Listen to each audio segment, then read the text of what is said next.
Did you hear about that earthquake in Nepal, Dad? Yeah, I did. Yeah, I think they're saying something like over 8,500 people were killed. Centuries-old Buddhist and Hindu temples were totally destroyed. Heartbreaking. Entire houses were ruined, villages were flattened. Awful. What if we went over there to help? Maybe we could lend a hand and help clear out some of the devastation or something. Are you kidding? It's destroyed. Nothing but a pile of bricks.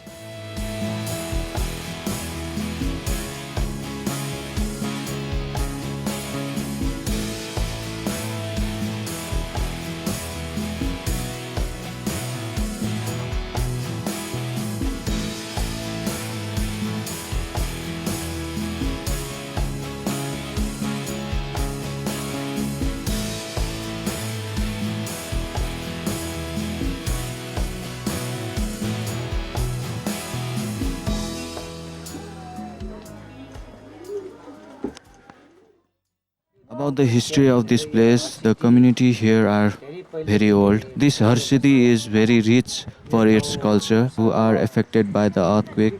They have been supported by different NGOs and INGOs.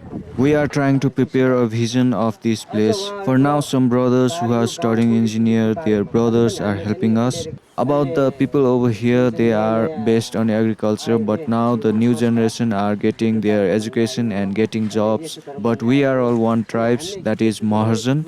But now since 10 to 15 years, different tribes are migrating here. About the religion, mainly it's Hindu. But now there are other religion like Buddhism, Jesus. And after I also saw the houses falling down, and then I alone visit the whole village and found out that people were trapped inside and dead. So we took them out and gathered them in one place. In that time there was terror in everybody, and we were outside, don't have anything for temporary shelter. So for that night, whatever we get, we collected and spent night outside. So then next day we established the disaster management community and started to work and found out that 24 people were dead.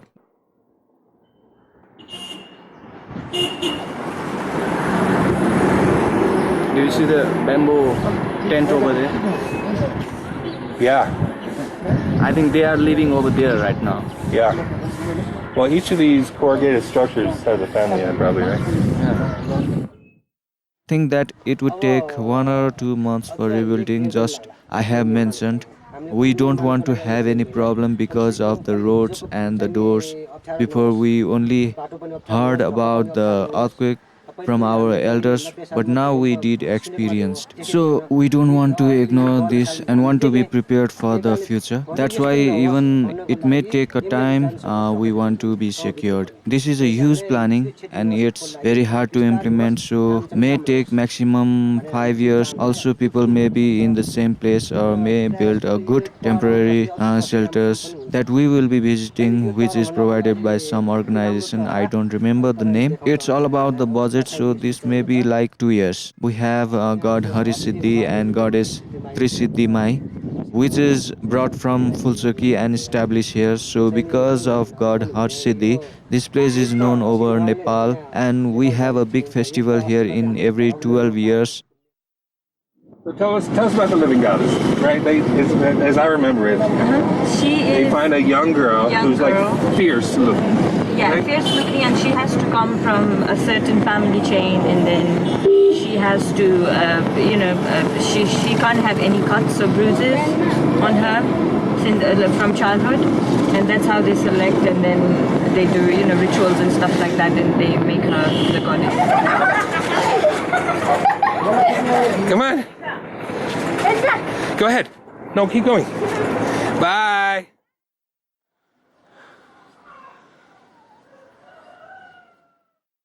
Well, it's a small town, and nothing, like no major damage happened during the earthquake. So only a couple of houses down the road, and most of it still standing and strong.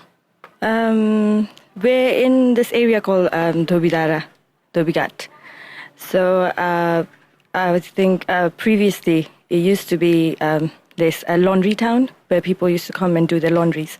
But now it has changed, and people from all sorts of background and live here. What is their primary religion? Hindu mostly. There are a few Christians and Buddhist as well. Most of the houses here are pretty strong, and the house that we're living in right now was built by my grandfather. So he built it from scratch, and he was an engineer, so he paid a lot of attention in making this house strong. And this house is structurally very sound, and it can resist up to 9 Richter earthquake. Okay, this particular area is an urban area. So everyone has houses made out of bricks and cement, concrete, So these houses are pretty strong. In contrast to the rural areas where houses are mostly made out of stones and mud, So I think that's where the difference is. And the houses here are still standing strong because they're structurally really sound. So mostly people living in urban areas are educated. They have a settled job. They earn quite a good amount of money.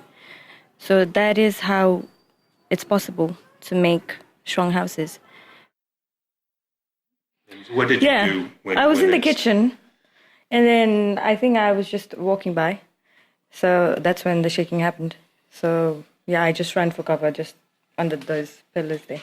Under the pillars. Yeah. If we look around, what do we see? Mostly we're in Lalitpur. So that area is Kathmandu. Nice pile of bricks. Yeah. You don't hear about the fancy, strong areas that weren't affected. The media shows the hardest hit areas, and then they lose interest. Not us. Hope they'll let us come back. This place is awesome.